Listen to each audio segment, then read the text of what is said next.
इतना कोमल बच्चा, बस वो जो कोमलता उसके हृदय में थी ना, मारीच के हृदय में, भगवान ने कहा इसमें सुधार की संभावना है, इसको मारूंगा नहीं। इसलिए बिनु फर बाण, इसलिए बिना फर के बाण मारा था। तो आखिरी समय में भी जब मारीच मरता है तो उसके हृदय में प्रार्थना यही है कि भगवान जो मेरा आराध्य रूप है वो दिखा दो, और नहीं दिखाओगे तो मैं बहुत दौड़ाऊंगा आपको। तो मृग बन करके जब गया तो भगवान उसका पीछा करते हैं, और उसने तब तक दौड़ाया महाराज को जब तक उनको पूरा पसीना नहीं आ गया। क्योंकि जो हमारा ध्येय रूप है, जो हमारा आराध्य रूप है, उसका तो दर्शन आदमी करना चाहता है उसकी तृप्ति तो तभी होती है। तो मारीच का भी आराध्य रूप यही है, माता जी का भी यही है। बहाल तिलक श्रम बिंदु सुहाए, श्रवण सुभग भूषण छवि छाए। वो भी तो राजकुमार वेश में हैं, सजे हुए हैं। तो ये श्रृंगार रूप का वर्णन किया गोस्वामी जी ने। कोई कोई उसका अगर ध्यान करता होगा तो उसकी मदद के लिए। जब देखा सखियों की जानकी जी इस समय अपने वश में दिखाई नहीं देती, इनका मन इनके कहने में नहीं दिखाई देता है। परबस सखिन लखी जब सीता, परबस मन इनका संयम माने खुद के विवेक के संयम से बाहर है, तो उनको थोड़ा व्यंग करती हैं। एक सखी ने कहा कल हम लोग फिर इसी समय आएंगे, आप चिंता न करो। तब उनको झटका लगा कि ओहो व्यंग होने लग गया है, तो उठी वो और फिर से जाती हैं गौरी पूजन के लिए।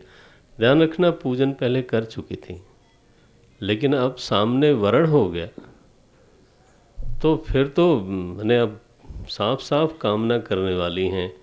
गई जगदम्बा के पास गई भवानी भवन बहोरी, फिर से गई और वंदना की बड़े हृदय से। कई बार सकाम भक्ति जो है ना, उसमें भाव ज़्यादा होता है क्योंकि चीज़ चाहिए। और अगर कोई कहता हो, मुझे कोई कह रहा था आज कि प्रार्थना को लोग समझते हैं तुमको कुछ चाहिए, और चाहिए तो उसमें बुराई क्या है? भगवान से मांगना, भाई चाहिए तो मैं कोई सड़क पे जाके थोड़ो मांग रहा हूँ। सकाम भक्ति या आर्त भक्ति की कभी निंदा मत करना। नहीं नहीं नहीं, गलत बात है ये। जब मैं नया नया ही साधु बना था तो 83-84 की बात है, काशी में एक वृद्ध महात्मा ने जो डांट लगाई मुझे मैं बैठा था वहाँ उनके पास, तो निष्काम भक्ति की बात कर रहा था। तो बोले ये भी एक तरह का अभिमान है, दुनिया के सामने तो तू सकाम होता है और भगवान के सामने खड़ा होकर निष्काम होने का ढोंग करता है। अगर तो हिम्मत है तो दुनिया के सामने निष्काम बन के दिखा, और कामना है तो मालिक के सामने रखने में क्या दिक्कत है? अगर तकलीफ आई है और सहा नहीं जाता तो अपने मालिक के सामने उसको रखना चाहिए। द्रौपदी ने भगवान का आवाहन किया तो वो आर्त भक्त हुई कि नहीं? तो क्या वो छोटी भक्त थे? मांगने से कोई छोटा हो जाता है? किससे मांगना है? करपात्र जी महाराज कहते थे, जो आराधना करने वाला है अपने आराध्य से मांगता है पुत्रवत, उसका हक है। और जो आराधना नहीं करता और कामना बनी, तो फिर जब वो काम सकाम होता है तो वो मांगता है भिखारी की तरह।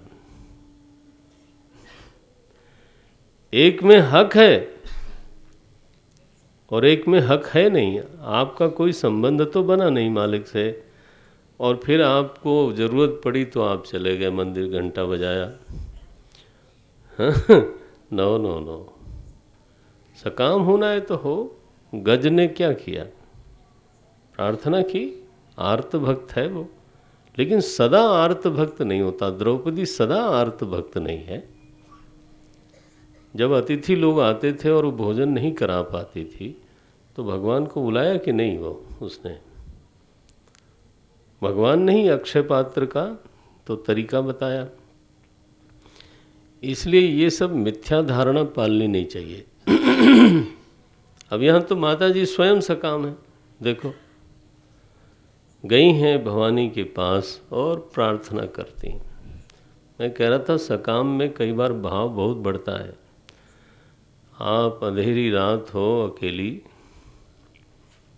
और आप चले जा रहे हो और किसी ने बताया हो कि इस पीपल पर, है ना, आप समझ ही गए होंगे, इस पीपल पर रहता है वो, और कहीं पत्ते खड़खड़ाए, फिर जो हनुमान चालीसा आप बोलते हो महाराज, वो पूरे दिल से बोलते हो।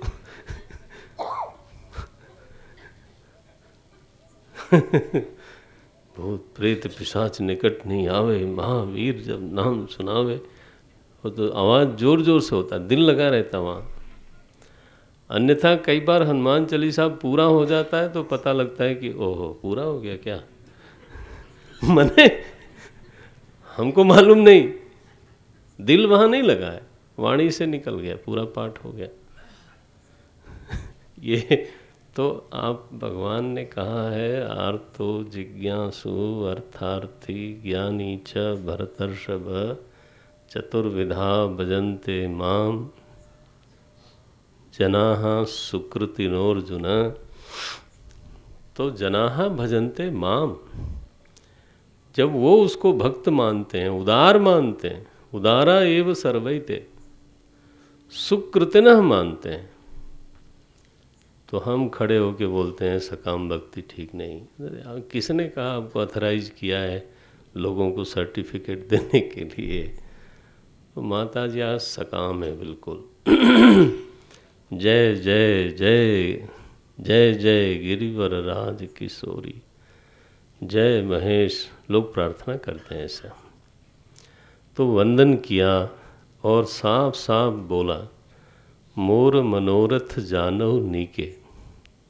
माता जी मैं बोल के क्या बताऊं, मेरा मनोरथ क्या है इस समय वो आपको पूरा पता है, इसलिए मैं सबके सामने बोलती नहीं हूँ। कीन्हें प्रगट न कारण तो ही तेहि, अस कही चरण गहे बैदेही। भवानी ने देखा कि सीता जी तो आज बिल्कुल विह्वल हो रही हैं, तो मुस्करा गई। मूर्ति मुस्कराई है, प्राण प्रतिष्ठित मूर्ति है। भाव की अपेक्षा से अगर उसमें कदाचित कोई प्रतिक्रिया होवे ना, तो आप इसको झूठ और दम्भ न कहना। हमारे शास्त्रों में ये प्रकरण आता रहता है। प्रतिमा नाटकम एक ग्रंथ है जहाँ मूर्ति रोती है। रावण का वध होने वाला था तो गोस्वामी जी ने भी लिखा प्रतिमा रुदत, और यहाँ लिखा 235 दोहे के बाद की पंक्ति है 5वीं, विनय प्रेम बस भई भवानी खसी माल।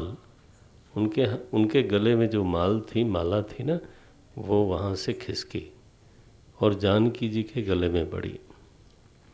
खसी माल मूर्ति मुस्कानी, मूर्ति मुस्करा गई।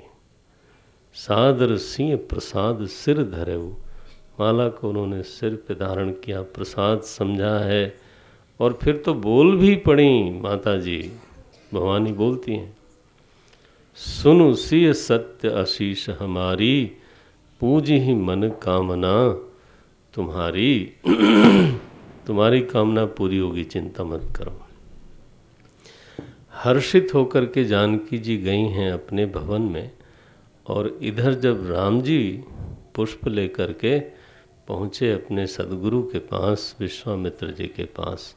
तो पूरा का पूरा बता दिया आज कि आज पुष्प वाटिका में हम गए थे, ऐसा ऐसा हुआ।